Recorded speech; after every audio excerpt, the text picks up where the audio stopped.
Did you have a good Thanksgiving? Yes, sir.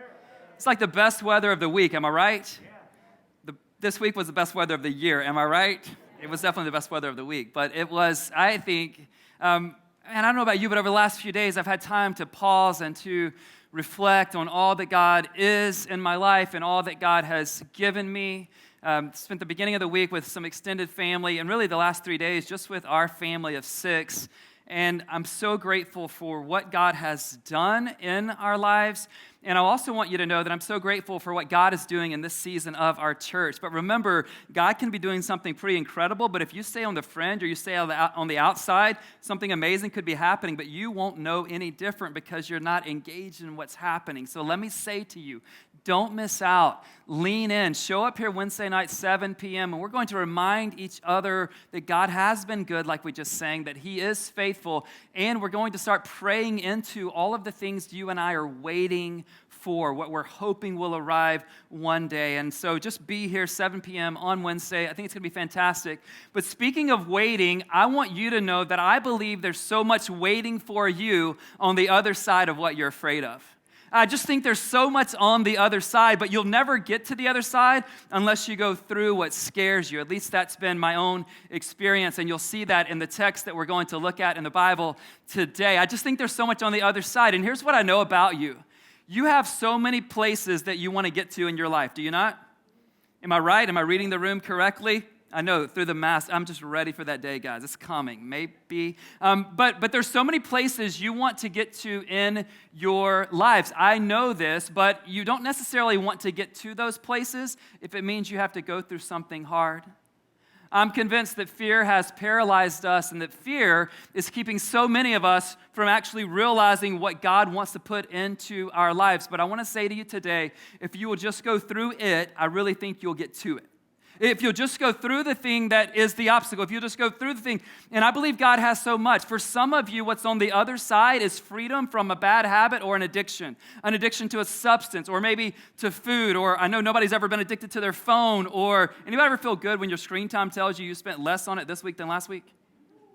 Right, Marcella, you're down from 12 hours a day to 11 hours a day. That's a victory. Or maybe your addiction is just, you're addicted to pleasing people. Like you just do whatever everybody else wants you to do. But I believe there's freedom on the other side. But you know this, if you've ever been set free from anything, you've got to walk through some hard things to get to your freedom. But hey, anybody that's experienced any kind of freedom, was it worth it? You might need withdrawal. You might need to build structure. You might need discipline unlike you've ever known in your life. But what's on the other side is freedom. For some of you, what's on the other side is a healthy relationship. For those of you who are married, maybe you've settled for a status quo marriage, and I'm here to tell you, if nobody's told you in a long time, I don't want you just to be married on paper. I want you to have a thriving relationship with your spouse. This is what God intends for your life.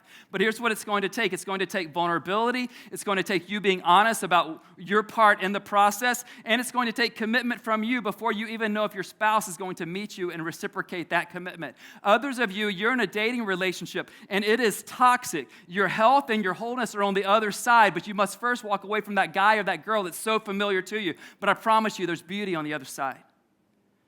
And what I want to say to many of you today is there's a calling from God on your life on the other side, but it might take starting something new. It might take walking away from an industry or vocation that you've had for the last 20 years. It probably will take making a big ask. It might take adopting a less expensive lifestyle, but I promise you, what's waiting on the other side is something so beautiful. And so I just want to ask you today, I believe this is a word from God for us. Are you willing to do whatever it takes to get to the other side because of what God has for you on it? God's got some things for us I believe God's got things for our church on the other side. And here's the beauty. A lot of us, we are living on the other side of some things, but we're living on this side of the things that God still has for us in the future. And so I want to go after that today. I believe God's going to set you free. I believe God's going to compel some of you in this room to step into whatever it takes to get to the other side, because the other side is better. The other side might be harder, but it's freer. The other side might cost you some things on the front end, but it's going to put you in a healthier place. And I've spent too much of my life, anybody else, staying on this side of things when God was calling me to something beyond. And so I don't care if you're 15 in the room or you're 25 or you're 45 or you're 85. I believe God still has some things on the other side for you, and He has sent me here to tell you whatever you need to go through to get to the other side, go through it. Step into it. So we've already understood in the series on Mark that Jesus initially calls 12 disciples. And there comes a day where Jesus leaves earth and he leaves his mission in the hands of these disciples. And guys, he's got something for them on the other side, but they must first go through what scares them to death. Whenever I get a theme or a topic for a message, it helps me immensely, and I want to help you kind of gain the same framework that I've been living with for a while. And what I began to think about is, what if the entire 3 years Jesus spent with his disciples was just to get them to the other side? What if the 3 years Jesus spent with his disciples was just so that when he bounces, at least from his physical body being on this earth with them, they're prepared to step into the thing? What if everything he's teaching them, everything he's showing them is just to get them ready for the other side? Because here's what's on the other side. They're going to start the church. They're going to lead the movement. And you're like, Ben, I'm not starting a church. I'm not leading a movement. Oh, you might. But I want to tell you, just like the disciples learned, if they didn't go through the obstacles, they would never get to the other side, because there's going to come a day where Jesus leaves the earth. There's going to come a day where they will need courage to stand up to the leaders who are trying to stop the movement. There's going to come a day where they will need conviction to keep the faith, even while their very lives are in jeopardy. What does God have for you on the other side? What calling does he have for you on the other side? What character trait does he have for you on the other side? What fruit of the Spirit is going to be developed because of what you go through on the other side? What does God have for you on the other side? And here's what I need you to know. Time alone isn't going to change anything. So I want all of us, here's what I want to get our imaginations rolling with this morning. I want you to think 10 years from today. Go ahead. Don't say it out loud, but just think of what age you are. You don't have to say it out loud. I want you to think about how old you are. I want you to think, you know what, you might live in San Francisco, you might live somewhere else. You probably, if stats hold up, most of you won't be working for the same company you work for today. I hope I will be. But I need you to know 10 years from now, you're not necessarily going to be in any better place than you are today. 10 years from now isn't going to guarantee anything about your character. It's not going to mean anything necessarily about your purpose. Some of you, if things don't change, you're still going to be on this side of what God had for you today, 10 years from today. And you know, if you know me at all, you know that my passion, everything that I'm about in my life, what God has given me as my gifts and passions, is to help people step into the purpose that he created them. So you know what breaks my heart the most? When I see some of you and I just walk away going, there's so much potential in his life, there's so much potential in her life, but they won't go through what's hard to get to the other side. And if things don't change, they will live their life on the front end of what could have been. And you'll die with a lifetime full of regrets because you never were willing to go through what it was going to take to get to the destinations that God had in mind for you. Jesus wants to take the disciples literally and figuratively to the other side, but first they have to go through the storm, and that's where we find ourselves in the text today. Mark chapter 4, verses 35 through 41. I want you to find it. I want you to stand with me. And I do believe with all of my heart you're going to see Jesus physically take the disciples to the other side, but I want you to imagine, metaphorically, spiritually speaking, he's getting them ready for a future where he's no longer present. And what he wants to do in our lives today is he wants to take us to the other side, but we've got to go through some things if we're ever going to get to the other side. Anybody wish you could get to the other side with ease? Anybody besides me? Anybody wish that it didn't take trials to mature you and grow you and complete your faith? Anyone wish that relationships, whatever kind we're talking about, that because you wanted them to be great, they were just great automatically? But guys, nothing works that way. But I want to tell you, it is worth it. Here we go. So that day, Mark writes, when evening came, Jesus said to his disciples, "Let us go over to the other side." Leaving the crowd behind, they took him along just as he was in the boat. There were also other boats with him. A furious squall came up, and the waves broke over the boat so that it was nearly swamped. Jesus was in the stern, sleeping on a cushion. The disciples woke him and said to him, "Teacher, don't you care if we drown?" He got up, rebuked the wind, and said to the waves, "Quiet, be still." Then the wind died down, and it was completely calm. He said to his disciples, "Why are you so afraid? Do you still have no faith?" They were terrified and asked each other, "Who is this? even the wind and the waves obey him. You may be seated. I want you to utter a prayer just in your heart. You can say it out loud if you want, but God, help me do whatever it takes to get to the other side. God, help me do whatever it takes to get to the other side. Now, I want to give you hope. Some of you today feel like you've been stuck in something that's going to be with you for the rest of your life. Some of you feel like there's an emotional or a mental issue, a relational issue, a spiritual thing, a character flaw, or some kind of deficiency in your life, and you've convinced yourself that you're going to be there forever.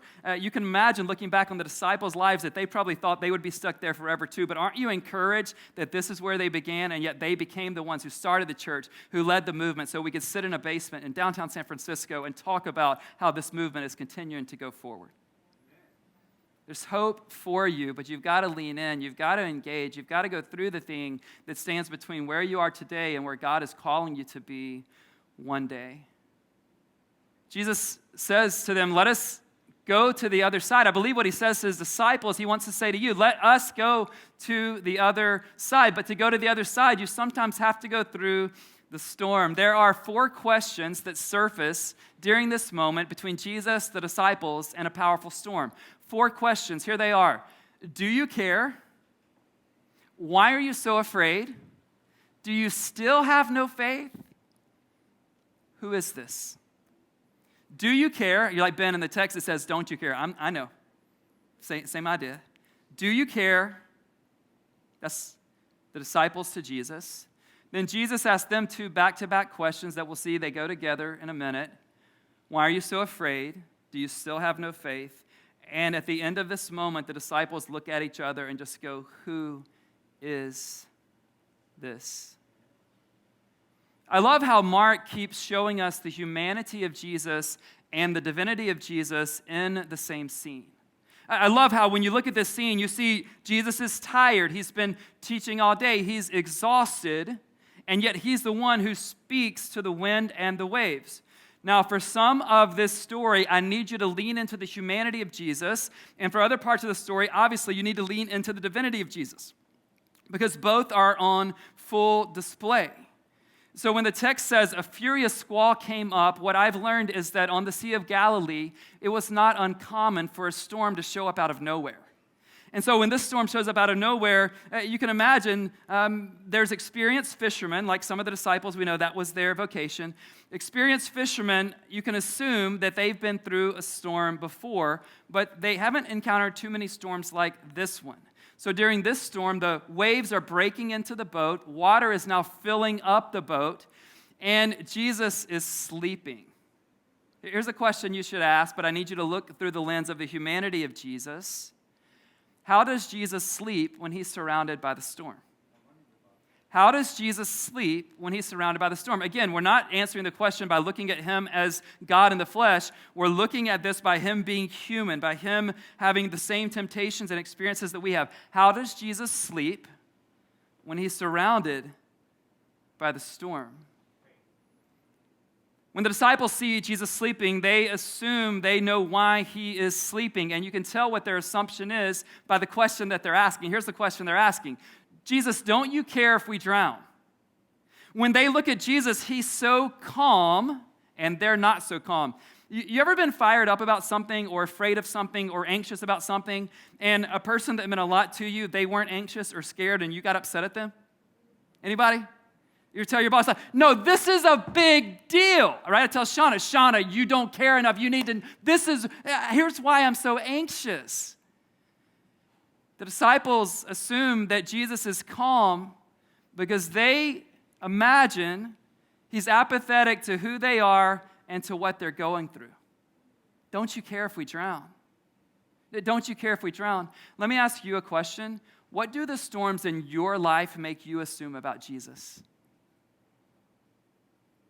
It's a really important question. What do the storms in your life make you assume about Jesus? Because of my role here and the fact that I have been the pastor here for the last 10 plus years, for every day of Epic Church's existence so far, I've gotten to sit with a lot of people. And I've gotten to sit with a lot of people in different crises. And it's fascinating how people respond to the crisis that they're in. We've learned this the last 2 years. Would you agree? And sometimes when I talk to you and you're going through a crisis, some of you will say things like, Ben, I just think God's trying to sharpen my character. Or I don't know why this is happening, but I'm going to trust God through it. Other people tell me when they go through a storm, they assume that Jesus either isn't real or he must not be good. So let me ask you, this is a question you really need to be honest about. What do the storms in your life, make you assume about Jesus? When you want to get pregnant and you can't get pregnant, what does that make you assume about Jesus? When you lose your job, what does that make you assume about Jesus? When you can't figure out how to get the thing that you thought you were supposed to have, what does that make you assume about Jesus? That he doesn't care? That he isn't good? That he must be far off? That he has no good reason why you are suffering? A minute ago I asked you the question, how does Jesus sleep when he's surrounded by the storm? Let me give you the answer. Jesus is sleeping in the boat not because he doesn't care, but because his trust in the Father runs deep. Jesus is sleeping in the boat not because he doesn't care, but because his faith, his trust in the Father, it runs deep. So let's ask these kinds of questions. Why is Jesus so calm when I'm so anxious? Why am I so afraid when Jesus remains so confident? Why do I feel like anybody? I'm all alone when Jesus keeps telling me, Ben, I'm right here with you. Guys, there's a phrase in this text that you probably overlook because it's just kind of obvious, and it's in that sentence, let us go over to the other side. Here's the phrase I want to really highlight for us. Let us go. Let us go. You know this, but I'm going to just walk you through a simple one-on-one class. When someone says, let us go, it means they are going with you. If I say to you, let us go, Jason, to Blue Bottle, we're both going. Justin, let us go to the Warriors game. You're buying, I will get the burgers. You're taking me with you. If I say to Shauna, let us go to Maui, that means I'm not going by myself. And when Jesus says to you, let us go to the other side, he's not sending you by yourself. He is going with you through the thing that's hard to get you where he wants you to get in the end. You're not alone, but you're like, Ben, I'm 23. They told me I've got to be a self-made man. Don't be a self-made man. Be a God-made man. But Ben, I have my own business. I'm a millionaire. I'm in my 60s. I can do everything by myself. You cannot become the man that God wants you to be all by yourself. But Ben, we're trying to raise a family, and it's hard in San Francisco, but I feel like it's all on my wife's and my shoulders. I want to tell you, it's not just on your shoulders. You have a Lord who wants to make your burden light. He wants to ease your burden. He cares more about how you raise those kids than you care about how you raise those kids. And quit buying the lie that you can't raise children in this city. We've got living proof sitting right in this room. But you can't do it by yourself.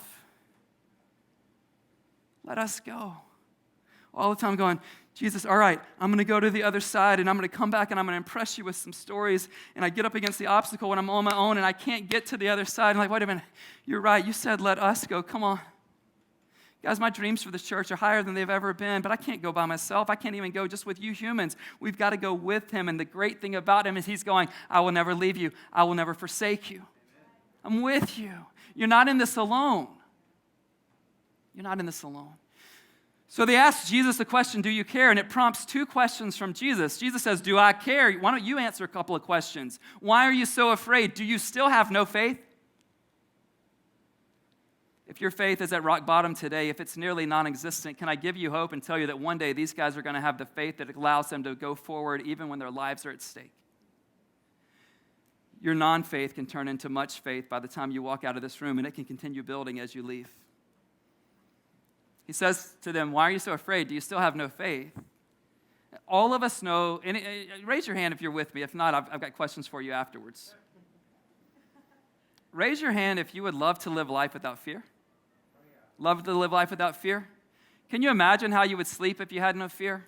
Can you imagine if you're a leader in any capacity, at home, the office, wherever, church? Can you imagine how you would lead if you had no fear?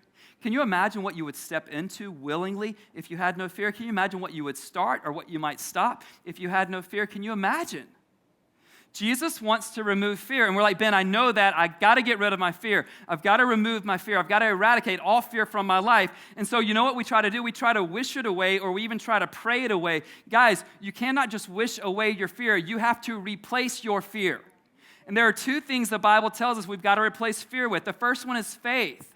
You've got to, it's not like, oh, I've got to make fear go away. No.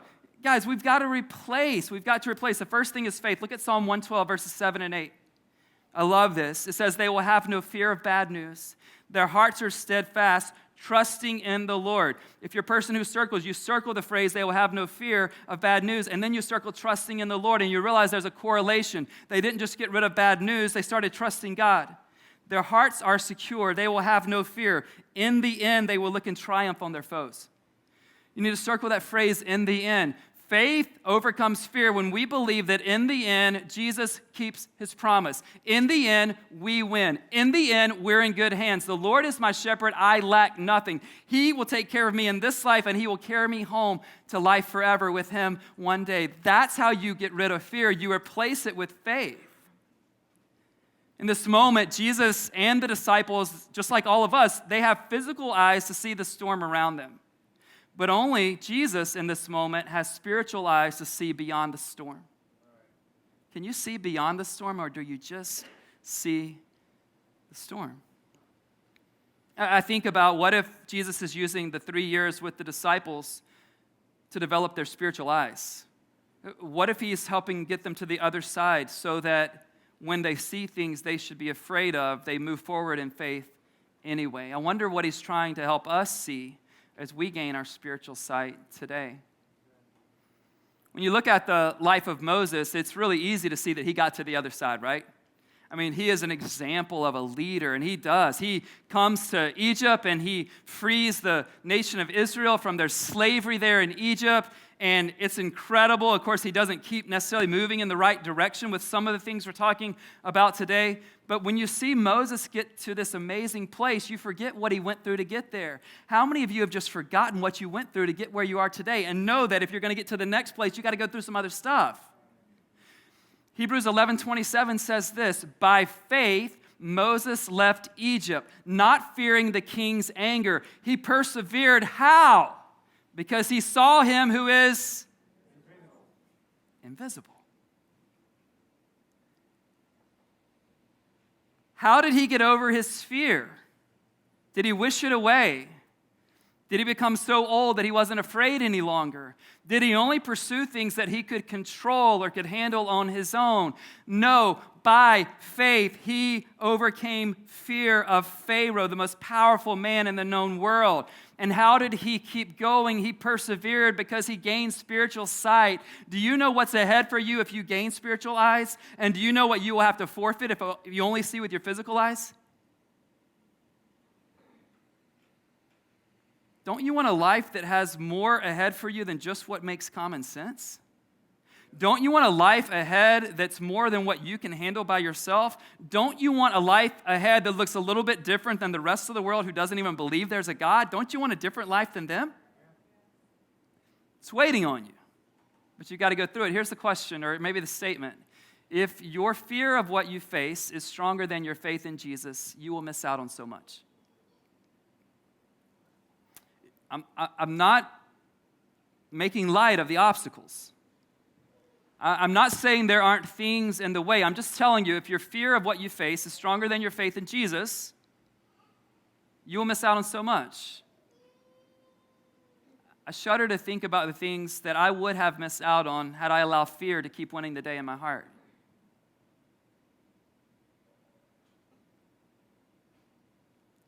Think about, oh man, I would have never seen God build certain things in me if fear had kept paralyzing me. And then you see Jesus talk to the wind and the waves. He says, quiet, be still.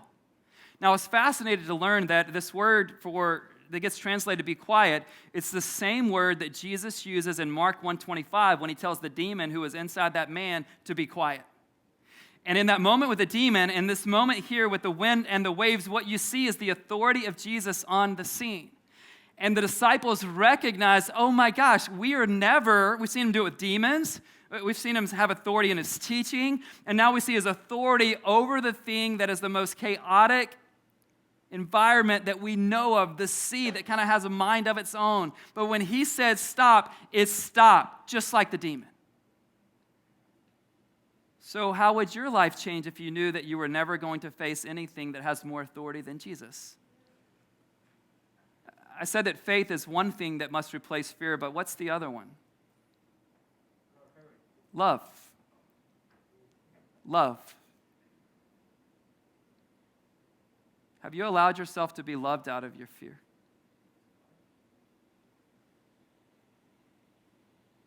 Have you allowed yourself to be loved out of your fear? 1 John 4:18 says, there is no fear in love, not even a little bit.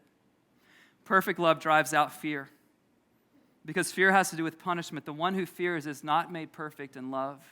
Have you allowed the love of God? Have you personally? I know we can all get behind, God so loved the world that he gave Jesus. Absolutely true. But some of us are more comfortable with that staying generic than becoming personal. Have you allowed the love of God to drive fear out of your life? Because now the disciples realize the one who has all authority also loves us beyond what we can comprehend. That's a pretty good combination to remove our fear. See, a lot of us know what it's like to know people in power, but oftentimes those people in power don't have the kind of love for us that we wish they did. And some of us know what it's like to be loved well by people close to us, but those people may not have the power that we need. So when you see the God of the universe who has all power and has all love, now you realize you're in better hands than you thought. I mean, fear is going to leave the lives of these disciples. I know it's hard to imagine. But just really weeks after the resurrection, fear begins to be eradicated from their lives. Let me give you one example. In Acts chapter 4, verse 18 through 20. They've been told what they can't do. Listen in.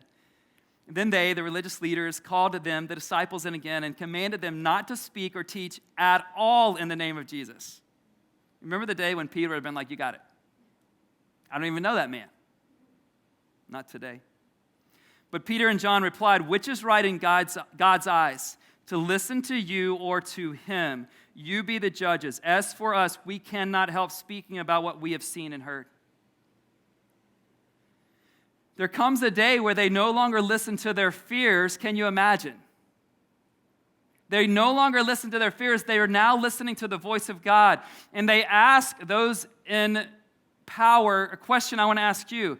Is it right to listen to your fears, or is it right to listen to your God who said, don't be afraid? Your future, really, your future is going to be dictated by which one of those you choose. But fear leaves them. And their courage and their confidence and their trust and their faith is greater than it's ever been. And they're no longer afraid even of losing their lives. And if you know how this plays out, most of them will lose their lives. And what we have to wonder is, is this possible for us? Is it possible for you to have more courage and confidence than you can possibly imagine? Is it possible for you to no longer be paralyzed by fear and anxiety? Is it possible that you can get to the other side regardless of what you have to go through? Over the last 2 years, so much of the world and so much of our lives, it's just been brutal. It's just been brutal. And guys, there was a time over these last 2 years, and I've been pretty honest publicly and privately with people about this, but there was a time where fear just had a grip on my heart unlike I could remember in a long time. And to be straight with you, fear was coursing through my mind, my heart, my entire body. I was just living in it. You're like, Ben, were you afraid of the virus? No, I wasn't afraid of the virus, but I was afraid of the implications from the virus. I was afraid of having to choose which staff member do we lay off first. I was afraid of wondering, God, what we built over the last 10 years here in San Francisco, is it all for nothing? I was afraid of finding out if that truth was going to exist on the other side. I was afraid of having to leave the city. I was afraid of what my kids were going to end up with because of the fact that they weren't in the school classrooms. I was afraid of so many things. And then God went to work in me and on me. And God began to convince me that, Ben, your future isn't tied to your circumstances, it's tied to me. Ben, you're not in the hands of someone else or even this disease. You are in my good hands, and you can rest easy. You guys, I had to quit attaching myself to outcomes and start attaching myself to Jesus. I know what it's like to go, I'll follow him if he takes me there or if he gives me that. And I'm here to tell you what you need more than this or that is to be attached deeply to Jesus. So that come hell or high water. For Paul said this way in Philippians 1:21, for me to live is Christ and to die is gain. I don't know what's ahead. I'm not going to try to control outcomes that are outside of my control, but I am going to surrender to the one who has all control. And I've told a lot of you this, guys, the circumstances over the last 2 years, they got way worse than I feared, and yet I realized I was in better hands than I thought. Do you realize that?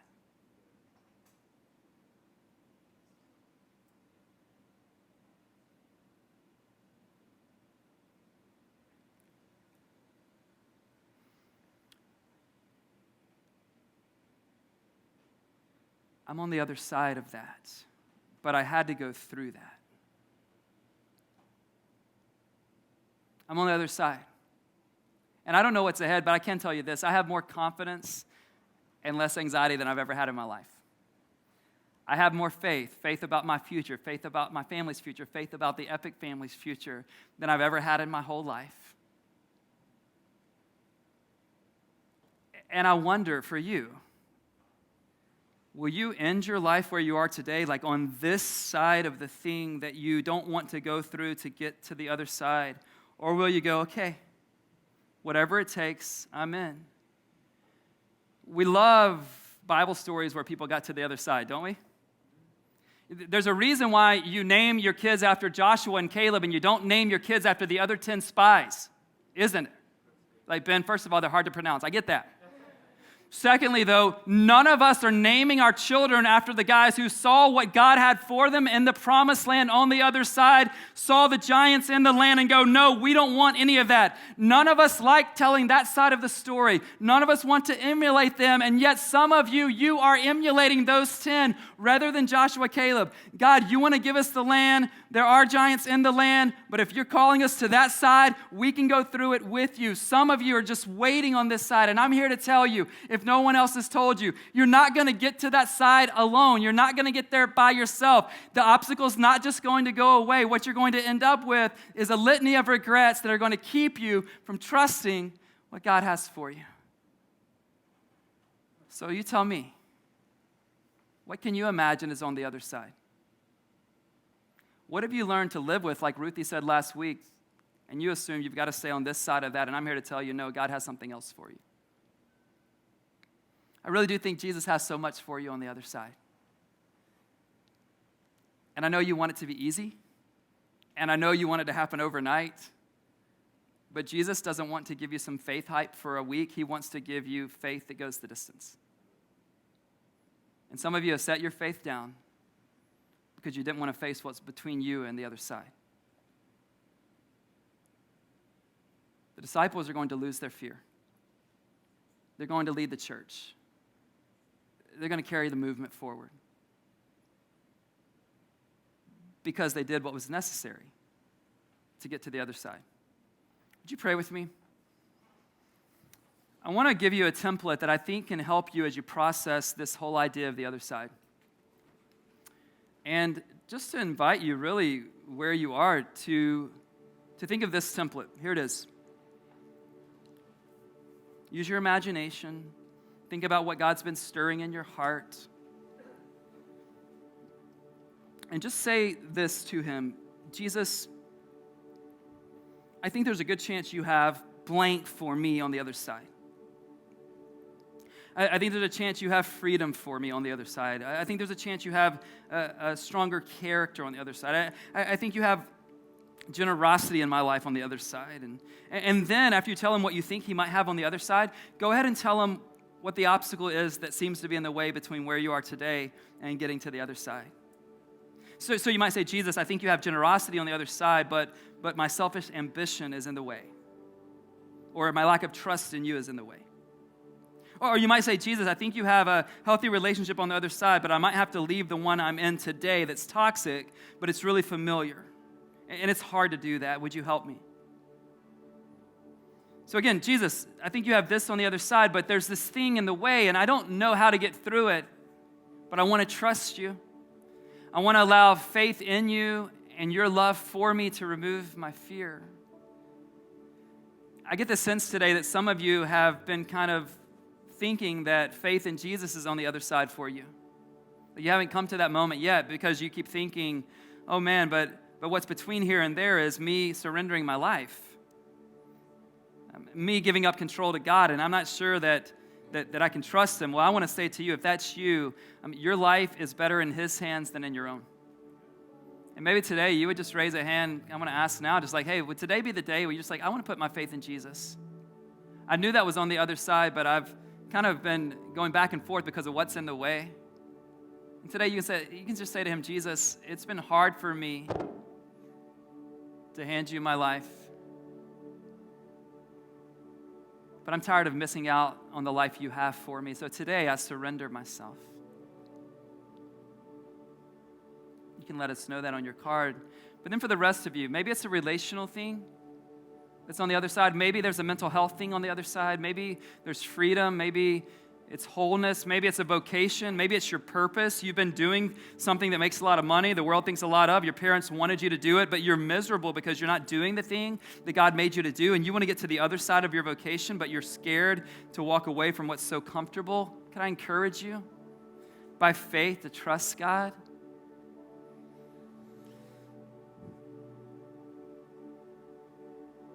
You don't have to keep waiting. I believe God has heavier assignments for all of us ahead, but we first must take the test that's right in front of us. Fear or faith? Will you be a part of the group that moves forward with Jesus or stays stuck? Will you live on the other side with gratitude or regret?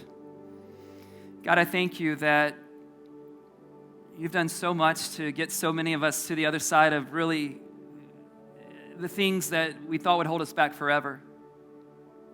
And yet, God, there's still more ahead. There's still more development you want to do in our lives. There's still purposes you want to download to our hearts. There's still impact you want us to make in the world. And God, I just admit, and I assume I'm not alone, that I've allowed fear to hold me back.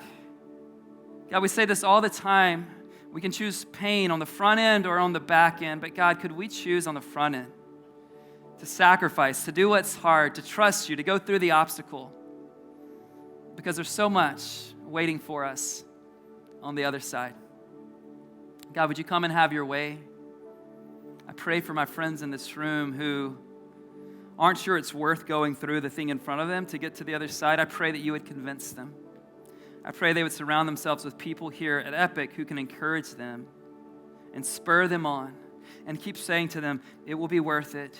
It will be worth it. The growth that will come, the development that will come, the health that will come, the life in Jesus that will come, it will be worth it. Come and have your way now in Jesus' name. Amen. I want to invite you to stand as we sing a song that just declares that our hope is found in Jesus alone.